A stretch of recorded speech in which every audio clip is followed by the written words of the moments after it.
असं म्हणतात की शिक्षणाला वय नसतं. याचं उत्तम उदाहरण म्हणजे कोल्हापुरातील 35 वर्ष पोलीस क्षेत्रात काम करणारे DYSP म्हणून सेवानिवृत्त झालेले RR पाटील. एवढंच नाही तर त्यांना आपल्या सेवा कार्यकाळात 2 वेळा राष्ट्रपती पदकानं सन्मानित देखील करण्यात आलं. फक्त इच्छा पूर्ण करण्यासाठी वयाच्या 64व्या वर्षी त्यांनी LLBची डिग्री घेतली आहे. चला तर मग पाहूया कोण आहेत हे पोलीस अधिकारी.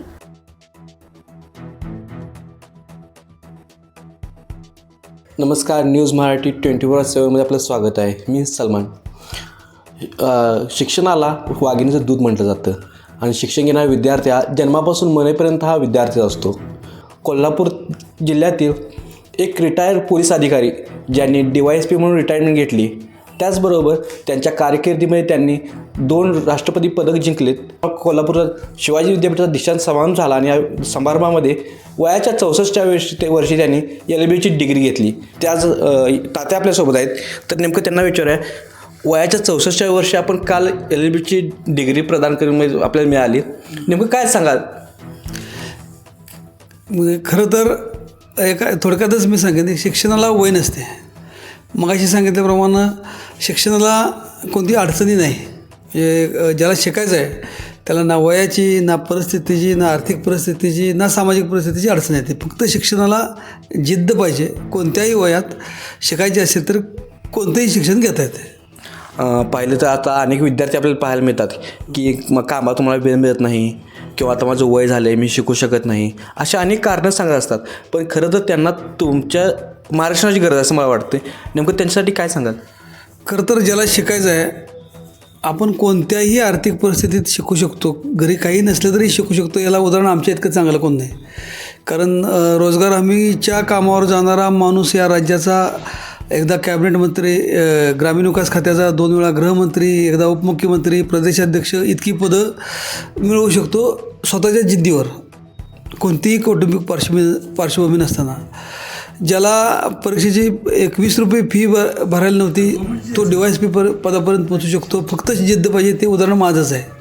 म्हणजे मी तरुणांना निश्चितपणाने सांगेन की ज्याला शिकायचं आहे त्याच्याकडे जिद्द करण्याची तळमळ आणि इच्छाशक्ती असेल तर कोणत्याही वयात कोणतंही शिक्षण सहज शक्य आहे. खरं तुम्ही अतिशय गंभीर परिस्थितीतून शिक्षण घेतलेलं आहे. DYSP म्हणून तुम्ही रिटायर झाले आहेत. पण पुन्हा एकदा शिक्षणात म्हणजे LLB पदवी घेणं हे कसं सुचलं किंवा तेव्हा मागचं कारण काय होतं?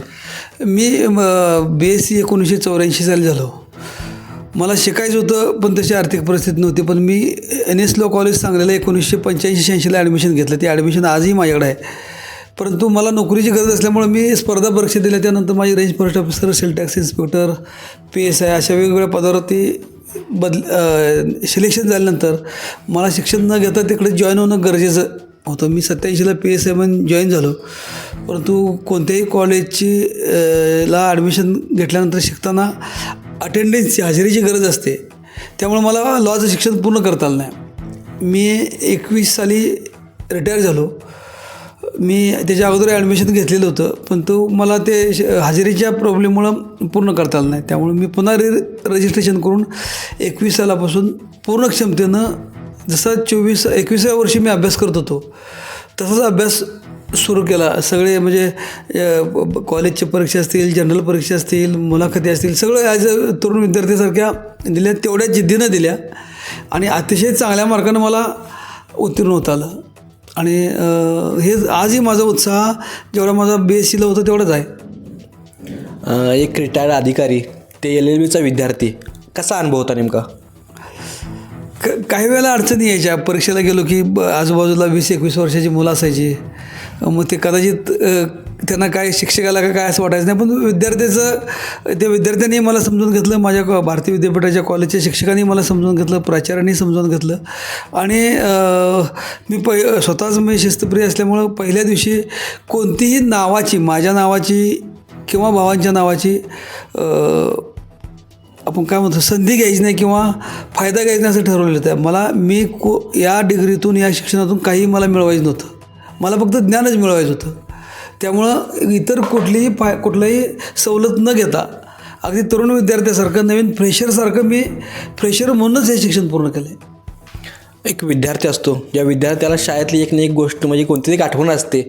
तुम्ही बघाल तर नोकरीच्या आधी एक विद्यार्थी म्हणून गेलात, नोकरी झाल्यानंतर पुन्हा तुम्ही एक विद्यार्थी म्हणून गेलात.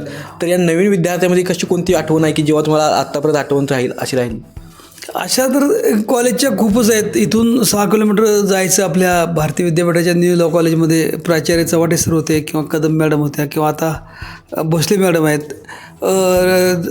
जर्नल जरी आपलं पूर्ण करायचं असेल तरी विद्यार्थ्याच्या लाईनमध्येच मग काही वेळेला तिथं उभा असलेले बाजूचे जे कर्मचारी ओळखायचे ऑफिसचे, त्यांनाही वाटायचं साहेब पण मी कुठलीच सवलत त्यांनी दिली नाही, मी मागितली नाही कधी. मग ते बऱ्याच वेळेला विद्यार्थी बाजूला व्हायचे. मग माझ्या अगोदर आलेला ज्याचा नंबर विद्यार्थी जर्नल पूर्ण कंप्लीट करायचा किंवा सबमिट करायचा असेल आपला तर तो बाजूला व्हायचा, पण मी कधी होत देत नव्हतो. नंतर विद्यार्थ्यांना वळण लागलं की हा सुद्धा आपल्यासारखा सरळ मार्गी विद्यार्थी आहे आणि त्यामुळं मग कॉलेजमध्ये अशा काही कुठल्या सवलती मी वेगळ्या काय घेतल्या नाही. पण तो एक मनात राहायचं विद्यार्थ्यांच्या काय वेळेला की बाबा हा आपल्या मागं बराच वेळ थांबला, आपण साहेबांना पुढे जाऊ दिलास तर पुढे दिलं असतं. पण नंतर लक्षात आलं की हे रितसर विद्यार्थी आहेत आणि रितसर नियमानं वागतात. या विद्यार्थिनींच्या दुसऱ्या सत्रामध्ये एक विद्यार्थी म्हणून म्हणजे आता कसं प्रेशर असतं शिक्षकांचं की बाबा शिक्षक आज आपल्याकडून हे पूर्ण झालं नाही किंवा हे पूर्ण झाले हे बरोबर असेल का, असं प्रेशर काय तुमच्यावर त्यावेळी होतं शिक्षक समोर? मी आता खरं सांगतो, मला ज्याला शिकायचं ना त्याने कुठलीही प्रेशर घेऊ नये. कारण मी 1985 साली ज्यावेळी PSIची परीक्षा दिली त्यावेळी माझं वजन 48 ते 51 किलो होतं आणि त्यावेळीची फौजदार किंवा पोलीस म्हणजे एक पैलवान असा मोठा असे समज होता लोकांचा. मग मी ज्या वेळेला कुठेतरी जायचं त्यावेळेला मला म्हणायचे तुझं वजन किती, तुझं वय किती किंवा बाकीचं किती, कसं शिकणार तू, कसा PSI होणार, बाकीचे PSI बघ कसे दणदणीत आहेत, बाकीचे पोलीस बघ कसे दणदणीत आहेत.